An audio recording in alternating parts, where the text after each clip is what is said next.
इस वीडियो में जिस ड्रग का मैं रिव्यू करने वाला हूं उसका नाम है कैरिसेफ डीएस।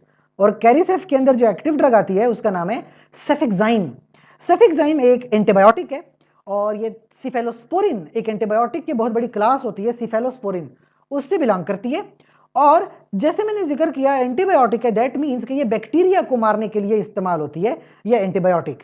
देखा जाए तो बैक्टीरिया हमारे बॉडी में मुख्तलिफ तरह के इंफेक्शन फैला देता है, जिससे मैं बात करूंगा एक्यूट क्रॉनिक ब्रोंकाइटिस। फेफड़ों का जो इन्फेक्शन होता है उसका हम क्रॉनिक ब्रोंकाइटिस कहते हैं।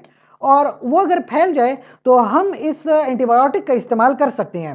देखा जाए तो वैसे 200 मिलीग्राम में ये अवेलेबल है, पर मार्केट में ये 100 मिलीग्राम में भी आती है और 500 मिलीग्राम में भी अवेलेबल है।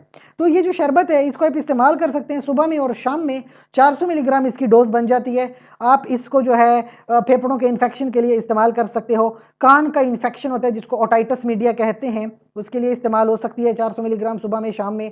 गले का इन्फेक्शन जिसको फेरेंजाइटिस कहते हैं, सुबह और शाम ये ड्रग इस्तेमाल हो सकती है। किसी को गोनोरिया हो गया मर्दों में से तो वो ये इस मेडिसिन का इस्तेमाल कर सकता है सुबह में शाम में। लेकिन साथ में एक और एंटीबायोटिक होती है एजिथ्रोमाइसिन। एजिथ्रोमाइसिन का भी साथ में एडिशन हो जाता है, वो भी साथ में इस्तेमाल होती है।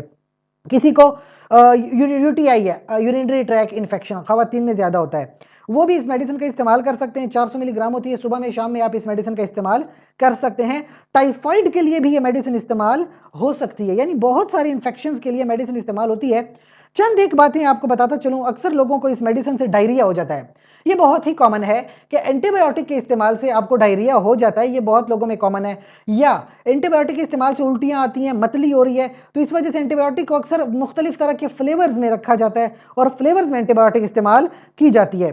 साथ ही साथ अक्सर इन एंटीबायोटिक से लोगों को रैश हो जाती है, एलर्जी सी हो जाती है, इस तरह का मसला भी हो जाता है।